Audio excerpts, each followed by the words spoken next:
दोस्तों, जरा सोचिए कि आपके हाथ में एक चाबी हो और ये चाबी एक ऐसे संदूक की हो जिसमें इतना पैसा, रुपया और सोना चांदी भरा हुआ हो जिसे आपके साथ साथ आपकी कई पुश्तें बैठकर खा सकती हों। लेकिन उसी समय आपके सामने जाने कहां से एक लड़की आती है, हुस्न की मलिका, जो उसे देखता है तो देखता ही रहे। उसकी खूबसूरती लाजवाब, उसका शरीर ऐसा कि अगर वो लड़की किसी बूढ़े के सामने से निकल जाए तो उस बूढ़े में जवानी आ जाए। जब इतनी खूबसूरत लड़की सामने आती है तो हर मर्द का दिमाग घूम जाता है और वो अपनी हर कीमती चीज उस लड़की पर कुर्बान कर देता है। और दोस्तों, ऐसा ही कुछ मिस्र में हुआ। असल में मिस्र को रानी प्रधान देश ऐसे ही नहीं कहा जाता। मिस्र आज से कई हजार साल पहले भी एक ऐसा देश था जहां लड़कियों और औरतों का शासन था और आज भी वहां का वही हाल है। दोस्तों, आज की वीडियो बहुत ही खास होने वाली है क्योंकि आज की वीडियो में हम आपको मिस्र की रानियों के बारे में कई अनसुनी बातें बताने वाले हैं जो आज से पहले आपने कहीं नहीं सुनी होंगी। तो चलिए शुरू करते हैं। दोस्तों, हम सब जानते हैं कि मिस्र की शुरुआत फाराओं से हुई थी, लेकिन आपको जानकर हैरानी होगी कि उस समय की रानियां फाराओं की जितनी लंबी होती थीं, जिन्हें मिस्र की आम जनता अपना भगवान मानती थी। इस बात में कोई दो राय नहीं है कि उस समय भी रानियों की ही चलती थी। बस अंतर यह था कि उस समय सिर्फ एक ही रानी थी जो कि बहुत ताकतवर थी। लेकिन जब प्राचीन मिस्र में अपने अधिकार में शासन करने वाली पहली महिला शासक के नाम की बात आती है तो मिस्र विज्ञानी विभाजित हो जाते हैं।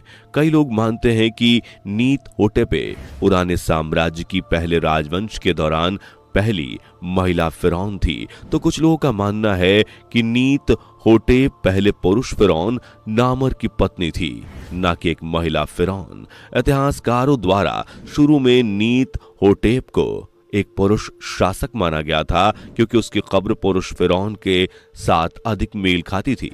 बाद में ऐसे कई साक्ष्य मिले जिनसे पता चलता है कि नीत होटेप एक महिला थी और नार्मर की पत्नी थी। नीत होटेप का नाम कई सारी कीमती पत्थरों पर पाया गया है जो आमतौर पर राजा के नाम के लिए आरक्षित होते थे। इस खोज ने कई इतिहासकारों और मिस्र वैज्ञानिकों को ये अनुमान लगाने के लिए प्रेरित किया कि नीत होटेप ने मिस्र पर अपने अधिकार में शासन किया था और वास्तव में वो मिस्र की पहली रानी थी। दोस्तों, नीत होटेप के पहली रानी साबित होने के बाद मिस्र में शासन आया एक नई रानी का। इस रानी के बारे में आपने नहीं सुना होगा। इस रानी का नाम मरनेत था। मरनेत ने मिस्र को कलाओं के बारे में सिखाया।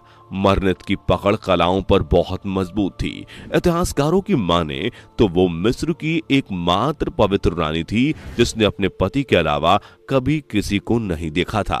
वो अपने पति को इतना प्यार करती थी कि उसके लिए तैयार होकर शाम के समय इंतजार करती थी और जब वो शाम को अपने पति से मिलन करती थी तो अपने राज्य के महान चित्रकारों को अपने कक्ष में रखती थी। ये सारे चित्रकार लड़कियां होती थीं जो कि उसके और उसके पति के पूरे प्यार से लेकर संभोग तक के दृश्य को एक चित्र के रूप में उतार लेती थीं। बाद में यही चित्र पत्थरों पर कोरे जाते थे और फिर उनकी नक्काशियां बनाई जाती थीं।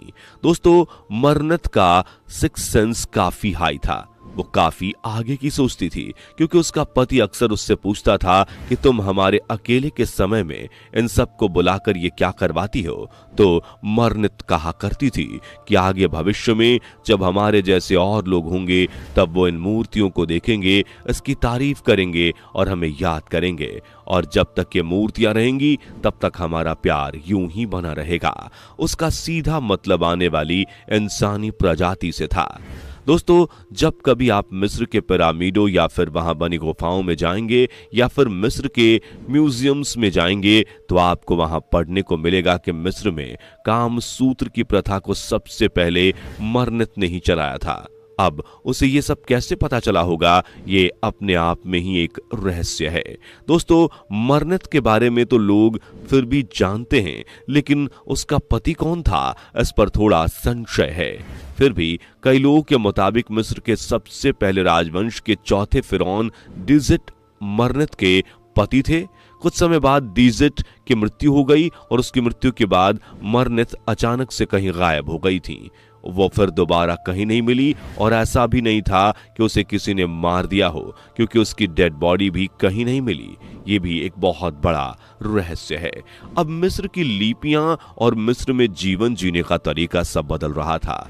लोग छल करने लगे थे। तभी मिस्र की सत्ता में आई कुछ ऐसी रानियां जिनकी वजह से आज हम और आप मिस्र को इतना जानते हैं और जानने की इच्छा रखते हैं।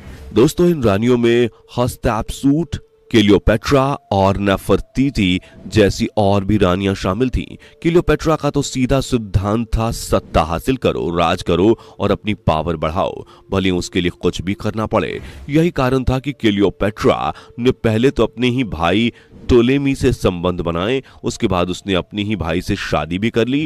राज और गद्दी के लिए अंधी हो चुकी क्लियोपेट्रा को कुछ नहीं दिखता था। इस बात का छोटा सा उदाहरण यह है कि एक बार जब उसने अपने ही भाई टोलेमी, जिससे वो शादी कर चुकी थी, उसे मारने का प्लान बनाया, वो भी सिर्फ इसलिए क्योंकि उसके रहते तो क्लियोपेट्रा को गद्दी नहीं मिल सकती थी। अपने इस प्लान में उसने अपने ही भाई टोलेमी के 2 खास वजीरों को शामिल किया। वजीरों ने क्लियोपेट्रा का साथ देने से मना तो नहीं किया, बस बदले में उन्होंने क्लियोपेट्रा के आगे उसके साथ रात बिताने की मांग रख दी। दरअसल क्लियोपेट्रा एक सुंदर शरीर और अच्छे फिगर की मालकिन थी। उसे देखकर पल भर में कोई भी उत्तेजित हो जाता था। वजीर भी उसकी सुंदरता के जाल में फंस गए और क्लियोपेट्रा को उनके साथ रात बिताने में कोई दिक्कत नहीं थी, इसलिए उसने हां कर दी। और एक दिन जब उसका भाई टोलेमी महल में नहीं था तो उसने दोनों को कमरे में आने का न्योता भेजा और उस न्योते में उसने खुद को परोसा। वजीरों ने जब क्लियोपेट्रा को उस रात देखा तो क्लियोपेट्रा लाल कपड़ों में उनका इंतजार कर रही थी। लाल कपड़ों में क्लियोपेट्रा को देखकर वो और ज्यादा उत्तेजित हो गए और जैसे शिकारी शिकार पर झपट पड़ता है, बिल्कुल वैसे ही उसके ऊपर झपट पड़े और फिर जो हुआ सबको पता है। क्लियोपेट्रा को भी बहुत मजा आ रहा था। इस बात का पता उसकी तेज तेज आवाजों से चल रहा था। उसकी आवाजें इतनी तेज थीं कि उसके कक्ष के बाहर खड़ा सैनिक भी आराम से उसकी आवाजों का मजा ले रहा था। पूरी रात ये आवाजें आती रहीं। सुबह जब वजीर कक्ष से बाहर निकले तो सैनिक आराम से खड़ा था, लेकिन जब क्लियोपेट्रा निकली तो सैनिक ने उसे देखकर हल्का सा मुस्कुरा दिया। वो समझ गई थी कि रात में जो भी हुआ उसकी खबर उसे भी लग चुकी है। अब अगली रात क्लियोपेट्रा ने उस सैनिक को भी जन्नत दिखाई। बाद में वो सैनिक क्लियोपेट्रा के बहुत काम आया। जैसे क्लियोपेट्रा का काम खत्म होने के बाद उसी सैनिक ने उन 2 वजीरों को धोखे से मारकर ठिकाने लगाया था। उस सैनिक के अलावा क्लियोपेट्रा ने अपने जीवन में करीब 200 से 300 लोगों के साथ हमबिस्तरी करी।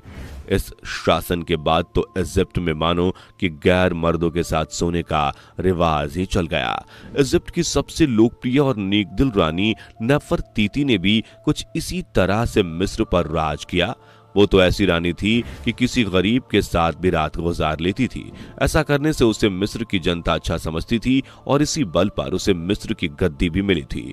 नेफरतीती को काला जादू भी आता था। कहते हैं कि वो सुबह 4 बजे नहाकर कहीं जाया करती थी और अपने साथ ना तो किसी सैनिक को ले जाती थी और ना ही किसी वजीर को। इतिहासकार बताते हैं कि नेफरतीती के पास काले जादू की वजह से कुछ ऐसी शक्तियां थीं कि वो अगर किसी ताकतवर मर्द से संभोग करेगी तो उसके रूप में इजाफा होगा। यही कारण है कि नेफरतीती पूरे मिस्र की सबसे सुडौल शरीर वाली रानी थी। उसकी मूर्ति आज भी अमेरिकी संग्रहालय में रखी हुई है। नेफरतीती और उसका पति आखानातन दोनों ही काला जादू जानते थे। नेफरतीती के जब बच्चे हुए थे तो उनकी कद काठी और शक्ल मिस्र के प्रथम राजवंश के राजाओं से मिलती थी। इसी बात से कई बड़े इतिहासकारों ने अंदाजा लगाया था कि नेफरतीती पुराने राजाओं की आत्माओं से संभोग करती थी, क्योंकि मिस्र की लाल किताब में इस बात का जिक्र है कि अगर कोई मिस्र वासी अपने बच्चों को शक्तिशाली और वर्चस्व वाला बनाना चाहता है तो उसे किसी दमदार आत्मा को अपना शरीर देना पड़ेगा और वो आत्मा उसके शरीर से अपने मन को तृप्त करेगी। और नेफरतीती वैसे भी इन सब चीजों पर बहुत ध्यान रखती थी, तभी तो नेफरतीती और अखनातन का बेटा तूतनखामेन आज भी मिस्र में मशहूर है। 1924 में बर्लिन की सड़कों पर नेफरतीती के लिए एक मार्च निकाला गया, जहां पर आज भी उसे सौंदर्य की रानी कहते हैं कि उसकी खूबसूरती का कोई तोड़ नहीं था। इतिहासकार ये बात भी लिखते हैं कि वो इतनी सुंदर थी कि जब श्रृंगार करने के बाद नेफरतीती शीशा देखती थी तो शीशा टूट जाता था। नेफरतीती को 18वें राजवंश का सोना कहा जाता था। मिस्र की और भी कई रानियां रहीं, लेकिन नेफरतीती की बराबरी किसी ने नहीं की और न ही इस रानी से कोई आगे निकल पाया। ये जितनी बेरहम थी उतनी ही रहमदिल भी थी। नेफरतीती या उसके समय के बारे में बहुत कुछ ज्ञात नहीं है, क्योंकि फिरौन और विद्वान अनिश्चित है कि उसके माता पिता